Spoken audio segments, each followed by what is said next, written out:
Now we're going to set up the drum kit in Ableton Live. For this, we're going to use Ableton Live's drum rack. On the left over here under categories, we have drums. And you can see here there's the drum rack. I'm going to drag this over to an empty area in my session. And now Ableton creates a MIDI track with the drum rack loaded in. I'm going to arm the track so the MIDI from my EDI goes over to this particular track. And if you notice, when I play on the controller, you will see corresponding LEDs light up on the drum rack. All right, now let's go ahead and add in the drum samples into this drum rack. I'm going to work with some basic samples, just a kick, snare, close hi-hat, and an open hi-hat. These are the samples.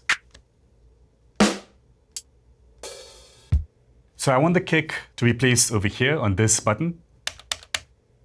So I'm just going to drag over that kick sample and drop it right here.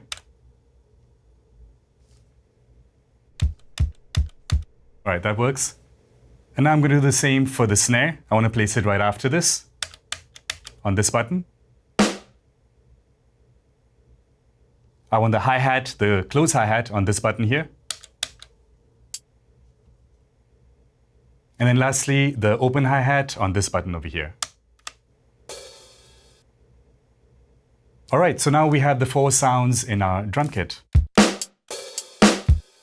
I'm noticing some inconsistencies in terms of level. That snare sounds a bit too loud, so let's address that.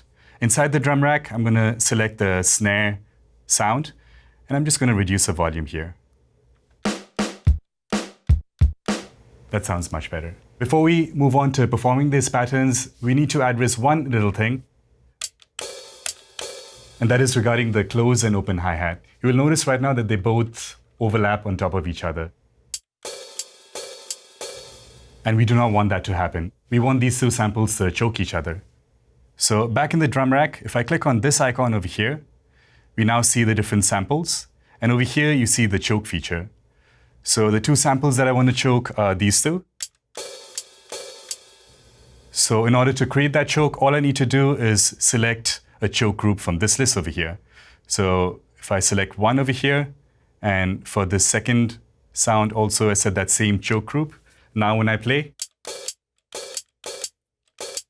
you notice that the 2 samples choke each other, just like on a real drum kit. Now our drum kit is ready and we're good to play.